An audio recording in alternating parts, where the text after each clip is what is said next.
হাঁটতে হাঁটতে মোবাইল টিপতেছে, পেশাব করতে আছে মোবাইল টিপতে আছে, বাথরুমের ভিতরে মোবাইল টিপতে আছে। মোবাইল তারে এমনে খাইছে যে এটার ভিতরে তার জিন্দেগি দিয়ে দিচ্ছে। যে দেখতে সুন্দর সেই কিন্তু প্রকৃত সুন্দর নয়, বরং প্রকৃত সুন্দর সে যার মুখের ভাষা সুন্দর, প্রকৃত সুন্দর সে যার আচার ব্যবহার সুন্দর, প্রকৃত সুন্দর সে যার মন মানসিকতা সুন্দর। কারোর মধ্যে যদি এই গুণগুলো থেকে থাকে তাহলে সে যদি দেখতে সুন্দর নাও হয়, বুঝে নিবেন দেখতে সুন্দর মানুষের থেকে সে অনেক উত্তম। যে মানুষ প্রতারণা করে, মানুষের সাথে মিথ্যা প্রতিশ্রুতি দেয়, মিথ্যা কথা বলে, ধোকা দেয় মানুষকে, এই প্রতারক সে যদি নামাজও পড়ে, সে যদি নিজেকে মুসলমান দাবিও করে, নবী আলাইহিস সালাম বলেছেন সে আমার উম্মত না।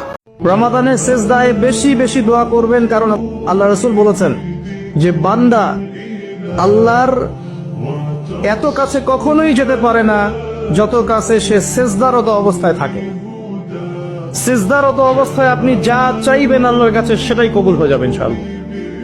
আল্লাহ পাক আমাদেরকে বেশি বেশি সেজদায় দোয়া করার তৌফিক দান করুন, আমিন। একবার সুবহানাল্লাহ বললে আকাশের জমিনের মাঝখানে সব ফাঁকা জায়গাটা সওয়াব দিয়ে ওই সওয়াব আল্লাহ আপনার আমলনামায় ঢুকায় দেবে। আল্লাহ পাকের সবচেয়ে সুন্দর সৃষ্টিকে মানুষ না, মানুষের মধ্যে আল্লাহ পাকের সবচেয়ে শ্রেষ্ঠ সৃষ্টিকে নারী জাতি। আল্লাহ পাক তাদেরকে সুন্দর করে সৃষ্টি করেছেন, তাই নয় কি? এই কারণে পুরুষদের সবচেয়ে আকর্ষণের জায়গা কোনটা? নারী জাতি। এই কারণে মেয়েদেরকে বেপর্দা করে তোমার সামনে ছেড়ে দেওয়া হয়েছে। জেনা বেড়েছে, ব্যভিচার বেড়েছে, ফ্রি মিক্সিং বেড়েছে, ধর্ষণ বেড়েছে। সাইয়্যিদুল ইস্তিগফার আমার সাথে বলবেন, আল্লাহুম্মা আনতা রাব্বি লা ইলাহা ইল্লা আনতা খালাকতানি আনা আবদুক ওয়া আনা আলা আহদিক ওয়া ওয়া'দিকা মাসতাতা'ত আউযু বিকা মিন শাররি মা সানা'ত আবুউ লাক বিনি'মাতিকা আলাইয়া ওয়া আবুউ বিযানবি ফাগফিরলি ফাইন্নাহু লা ইয়াগফিরুয যুনুবা ইল্লা আনতা। এই যে দোয়াটা আপনি করলেন, নবী সাল্লাল্লাহু আলাইহি ওয়াসাল্লাম বলেছেন যে এই দোয়া পড়ার পরে যদি কেউ সকালে পড়ে রাত্রের আগে মারা যায় জান্নাতে চলে যাবে, রাতে পড়ে সকালের আগে ইন্তেকাল করলে জান্নাতে চলে যাবে। একজন মেয়ে কখনোই একজন ছেলের বন্ধু হতে পারে না। তারা দুজন যতই সৎ থাকার চেষ্টা করুক না কেন, তারা একটা না একটা সময় মিস্টেক করবে, একটা না একটা সময় খারাপ পথে পা বাড়াবে। এটা মানুষের নেচার, মানুষের সৃষ্টিগত বিষয়। সে যতই দিনদারিতার দোহাই দিক না কেন, একজন ছেলে একজন মেয়ে সে যখন দাবি করবে যে সে জাস্ট ফ্রেন্ড, এক্স্যাক্টলি সে মিস্টেক করবে। আপনি চিন্তা করবেন না, কারণ ফাইন্না মাআল উসরি ইসরা, indeed with every hardship there is ease. প্রত্যেক কষ্টের পরেই আনন্দ আছে না নাই? প্রত্যেক দুঃখের পরেই সুখ দিয়েছে কে? রমজান মাসে দাড়িটা ছেড়ে দেন, দাড়িটা ছেড়ে দেন। এটা একমাত্র ভিজিবল সুন্নাত, দৃশ্যমান সুন্নাত, যেটা আপনার সাথে কবরে যাবে। যখন কাফন দেয়া হবে তখন দেখা যাবে না আমার সাথে আর কোন কোন সুন্নাহ আছে। এই একটা সুন্নতই দেখা যাবে আমার সাথে কবরে যাচ্ছে। কথা কি বুঝতে পারছেন? ধর্ষকের কোনো ধর্ম নাই, সে হিন্দু মুসলিম নাকি বৌদ্ধ খ্রিস্টান না আলেম জালেম, এগুলো ধর্ম দেখার সময় নাই। আল্লাহ পাক বলেছেন তার রাসূলের মাধ্যমে ধর্ষণ হলেই প্রকাশ্যে মৃত্যুদণ্ড দিয়ে দিবে, যেই হোক সে, যেই হোক সে, যেই হোক নাকি, ওর কোনো ধর্ম নাই। সে একজন আলেম দাড়িওয়ালা মানুষও যদি হয় তাকেও এই কাজ করতে হবে। এই কোরআনে ধর্ষকদের বিচার আছে না নাই? অবিবাহিত ধর্ষক হলে 80 ব্যাট, 100 ব্যাট। আর যদি বিবাহিত ধর্ষক হয় ডেথ পেনাল্টি। সৌদিতে করে হেড অফ, মাথাটাকে নুইয়ে তলোয়ার দিয়ে এক কোপ মেরে গর্দানটা আলাদা করে দেয়, ঠিক কিনা? অনেক দেশে ডেথ পেনাল্টি করে হ্যাঙ্গিং এর মাধ্যমে, ফাঁসির মাধ্যমে। ধর্ষণের বিচার বাংলাদেশে সহজে পাওয়া যায় না, কিন্তু কোরআন দিয়ে বিচার করলে ওই বিচার আছে না নাই? নোয়াখালীর এক বোনকে ধর্ষণ করা হয়েছে, ওটা বাংলার জামিনে এই নিউজটা আছে না নাই? কোরআনের বিচার থাকলে আলটিমেটাম হতো 24 ঘন্টা, 24 আওয়ার্স। 24 আওয়ার্স এর মধ্যে ধর্ষককে ডেকে এনে বাইতুল মোকাররমের স্কয়ারের সামনে লক্ষ মানুষের চোখের সামনে ফাঁসির রশিতে ঝুলিয়ে দেওয়া হতো। আল্লাহ আরো বলেছিলেন যে যখন আমি কোনো বান্দাকে ভালোবেসে ফেলি তখন আসমানের ফেরেশতাদের সামনে আমি তার নাম ঘোষণা করি এবং জিবরাইলকে ডেকে বলি যে আমি ওই বান্দাকে ভালোবাসি, তুমিও তাকে ভালোবাসো। তাই মানুষকে সন্তুষ্ট করার চেষ্টা করবেন না, আল্লাহকে সন্তুষ্ট করার চেষ্টা। আরেকটা কাজ করলে মনোযোগ বাড়বে, প্রত্যেক সেজদায় দোয়া করতে পারলে।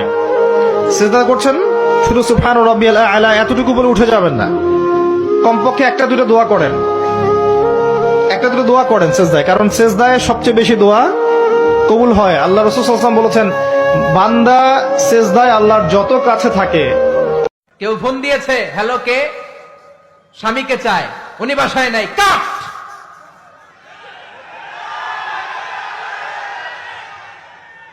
কারে চান? আপনার হাজবেন্ডের, নাই, কাট, শেষ করে দিবেন। মিষ্টি মিষ্টি ইসলাম আলাইকুম, ইসলাম আলাইকুম বলা যাবে নাকি? খবরদার, খবরদার। বাজার করতে গেলে কি মিষ্টি হাসি, দোকানে গেলে কি মিষ্টি আলাপ, ড্রাইভারের সাথে কি সুন্দর কথা, সিএনজি ওয়ালার সাথে কি সুন্দর আলাপ। তুমি দিনে একটা বারো আল্লাহকে বলো না আস্তাগফিরুল্লাহ ওয়া আতুবু ইলাইহি। খেয়াল করে দেখবা, কোরআন তেলাওয়াত শুনে তোমার চোখ দিয়ে কখনো পানি পড়ে না। কখনো কি খেয়াল করেছো? এই রমজান মাসে স্ত্রীকে একটা 3 পিস উপহার দিবেন, 70টা 3 পিস উপহার দেওয়ার সওয়াব পাবেন। সুবহানাল্লাহ বলেন। এই রমজান মাসে একটা শাড়ি স্ত্রীকে উপহার দিবেন, 70টা শাড়ি উপহার দেওয়ার সওয়াব আপনি পেয়ে যাবেন। আবার এই রমজান মাসে যদি স্ত্রীকে একটা গালি দেন, 70টা গালি দেওয়ার গুনাহ কিন্তু আপনার আসবে। কথা বলেন ঠিক কিনা? যার নামাজ যত ধীরে হয় সে তত ভালো নামাজি, সে তত ভালো মুত্তাকি এবং পরহেজগার মানুষ। সেজন্য মা বোনদেরকে আমি বিশেষভাবে বলবো, নামাজ হবে খুব ধীরে ধীরে, রুকু হবে অনেক লম্বা সময় নিয়ে, সুবহান রাব্বিয়াল আযীম খুব ধীরে ধীরে নিবেদন করেন, সুবহান রাব্বিয়াল আলা খুব আস্তে আস্তে পড়েন। এভাবে প্রত্যেকটা রকমকে খুব ধীরে স্থিরতার সাথে কাজ করেন, ইনশাআল্লাহ আপনার মূল কাজটা ঠিক হয়ে যাবে। যার নামাজ ঠিক, ইসলামের তার মূল কাজটা ঠিক হয়ে যায়। আমাদের মা বোনদের একটা সমস্যা হলো, অনেক মহিলারা আছেন টাইম মতো নামাজ পড়েন না। যেহেতু পুরুষরা জামাতে নামাজ পড়ে, তাদের জামাতে সালাত আদায় করার জন্য একটা গুরুত্ব থাকে, মা বোনরা বাসা বাড়িতে পড়ছি করে অনেক সময় দেরি করে ফেলেন। এবং একটা ভুল মাসআলা আমাদের দেশে মহিলাদের মধ্যে ছড়িয়ে আছে, সেটা হলো মহিলাদের সালাত হবে মসজিদে পুরুষের জামাতের পরে, আজানের আগে তারা নামাজ পড়তে পারবে না, পুরুষদের জামাতের আগে পড়তে পারবে না। এরকম একটা ভুল ধারণার কারণে অনেক মহিলারা অপেক্ষা করে, দেরি করে। নামাজকে দেরি করতে করতে অনেক সময় দেখা যায়, বিশেষ করে গৃহস্থলী কাজকাম করতে করতে, জোহরের সালাত আদায় করতে করতে 2টা, 2:30, 3টা পর্যন্ত বেজে যায়। ঠিক না ঠিক? মা বোনরা ওয়াক্ত মতো এবং সময় হওয়ার সাথে সাথে দেরি না করে সালাত আদায় করবেন। মসজিদে জামাত হলো কি হলো না আপনাদের দেখার দরকার নাই, আজান হলো কি হলো না সেটা দেখার দরকার নাই, দেখবেন ওয়াক্ত হয়েছে কিনা, টাইম হয়েছে কিনা। টাইম হয়ে গেছে, সালাত আদায় করে ফেলেন। সালাতের ক্ষেত্রে মা বোনদের আরেকটা বিষয় হলো তাড়াহুড়ো করা, অস্থির হওয়া, খুব হুলস্থুল করে নামাজ পড়া। যার নামাজ যত ধীরে হয় সে তত ভালো নামাজি, সে তত ভালো মুত্তাকি এবং পরহেজগার মানুষ। সেজন্য মা বোনদেরকে আমি বিশেষভাবে বলবো, নামাজ হবে খুব ধীরে ধীরে, রুকু হবে অনেক লম্বা সময় নিয়ে, সুবহান রাব্বিয়াল আযীম খুব ধীরে ধীরে নিবেদন করেন, সুবহান রাব্বিয়াল আলা খুব আস্তে আস্তে পড়েন। এভাবে প্রত্যেকটা রকমকে খুব ধীরে স্থিরতার সাথে কাজ করেন, ইনশাআল্লাহ আপনার মূল কাজটা ঠিক হয়ে যাবে। যার নামাজ ঠিক, ইসলামের তার মূল কাজটা ঠিক হয়ে যায়। আসসালাতু ইমাদুদ্দিন, ইসলামের মূল স্তম্ভ খুঁটি হলো নামাজ। যার নামাজেরই ঠিকঠাক নাই, তার ইসলামের অন্য কোনো কিছু ঠিক নাই। এজন্য মা বোনদেরকে বিশেষ করে আমি বলতে চাই, 5 ওয়াক্ত নামাজ প্রথমত ওয়াক্ত হয়ে গেছে সালাত আদায় করে নেন। তরকারি আছে, চুলা কমিয়ে হলেও ওয়াক্ত হয়ে গেছে সালাত আদায় করে নেন। এবং রান্নার পরিকল্পনা করবেন নামাজের কথা মাথায় রেখে। খবরদার কাজ শেষ করে এরপরে নামাজ পড়ে এটা করবেন না। গ্রামাঞ্চলে আমাদের অনেক মা বোনদেরকে দেখা যায়, আমরা আমাদের মা চাচিদেরকেও দেখেছি, এখনো অনেক মহিলারা আছে যে ওয়াক্ত চলে যাচ্ছে নামাজ পড়ে না। কেন? কারণ তিনি সবাইকে খাবার দিবেন, বাচ্চাদেরকে খাবার খাওয়াবেন, এরপরে নিজে গোসল করবেন, তারপরে ফ্রেশ হয়ে নামাজ পড়বেন।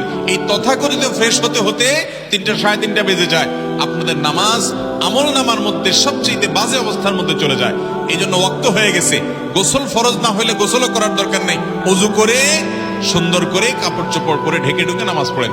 নামাজের ক্ষেত্রে আরেকটা গুরুত্বপূর্ণ বিষয় হলো, মহিলাদের পুরো শরীর ঢাকতে হয়।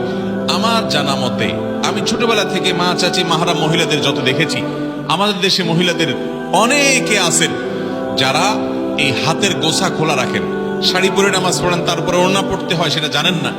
চুল দেখা যায়, হয়তো গলা দেখা যায়, হয়তো পেট পিঠ বা কাঁধের কোনো অংশ দেখা যায়। নামাজ হবে না যদি পুরো নামাজ জুড়ে ভাবে এগুলো উন্মুক্ত থাকে। কারণ এই মুখমণ্ডল, 2 হাতের কবজি এবং পায়ের পাতার নিচের অংশ ছাড়া যদি পুরো শরীর আপনি না ঢাকেন, সামান্য একটু সময়ের জন্য খুলে গেছে ভিন্ন কথা। এই জন্য নামাজের ক্ষেত্রে 3টা গুরুত্বপূর্ণ দিক বললাম। এক হলো সময় হলে কাজ শেষ করে নামাজ পড়বো এটা না, গোসল করে নামাজ পড়বো এটা না, গোসল ফরজ না হলে ওযু করে ওয়াক্ত হয়ে গেছে সব পরে আগে নামাজটা পড়বেন। দ্বিতীয়ত নামাজটা ধীরে ধীরে পড়বেন, আস্তে আস্তে পড়বেন। 3 নম্বর হলো যে নামাজের মধ্যে সতর ঢাকার যে ফরজ আছে, মহিলাদের সতর পুরো শরীর ঢাকতে হয়, অতএব শাড়ি পরে নামাজ পড়লে কোনো অসুবিধা নেই, কিন্তু তার উপরে আপনাকে একটা ওড়না, একটা চাদর বড় পড়তে হবে, যাতে করে এই পুরো সব ঢেকে ঢেকে থাকে পুরো নামাজের মধ্যে। এটা ফরজ, না হলে নামাজ হবে না। গোয়েন্দাগিরি করো না। কখনো কোনোদিন কারো পারমিশন ছাড়া মোবাইলের গ্যালারি চেক করবেন না। কখনো কারো পারমিশন ছাড়া তার ফেসবুকের মেসেঞ্জারে কে কার সাথে চ্যাটিং করেছে এটা করা যাবে না। কখনো কারো পারমিশন ছাড়া তার মেইলের ইনবক্স খুলে দেখা যাবে না।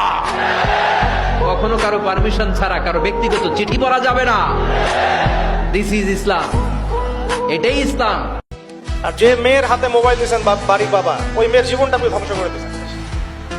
সে শুধু একাই ধ্বংস হবে না, কিন্তু সে আরো 10 জনকে ধ্বংস করবে। নামাজ কোনো কারণে যদি পড়তেও না পারেন, এটার জন্য যেদিন আপনার মনে ব্যথা লাগবে, আফসোস লাগবে, নামাজটা পড়তে পারি নাই, মনে করবেন যে আপনি নামাজি হওয়া শুরু হয়ে গেছে।